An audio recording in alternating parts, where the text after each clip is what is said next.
গীতা অধ্যায় 2 শ্লোক 24 अच्छेद्दः मदाह्योऽयमक्लेद्दः हर्षो एव च लिप्तः सर्वगतः স্থাণুরাচালহয়ং সনাতন। এই আত্মা অছেদ্য, এটা ছেদ করা যায় না।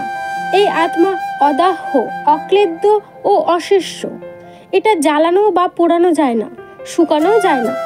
এই আত্মা চিরস্থায়ী, সর্বব্যাপ্ত, অচল, স্থির ও সনাতন। সনাতনের অর্থ হলো যা আছে এবং সারা জীবন থাকবে, সেটাই হলো আত্মা। শ্রীকৃষ্ণ এখানে বলতে চান যে আমাদের যে এই শরীর, এর উপরে বেশি ধ্যান না দিয়ে আত্মাকে চেনো, আত্মাকে জানো, তবেই তো মুক্তি পাওয়া সম্ভব।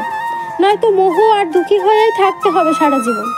যেমনকি এখন অর্জুন এই পরিস্থিতির মধ্যে আটকে রয়েছে আর নিজের কর্ম করার জন্য একদমই তৈরি নয়।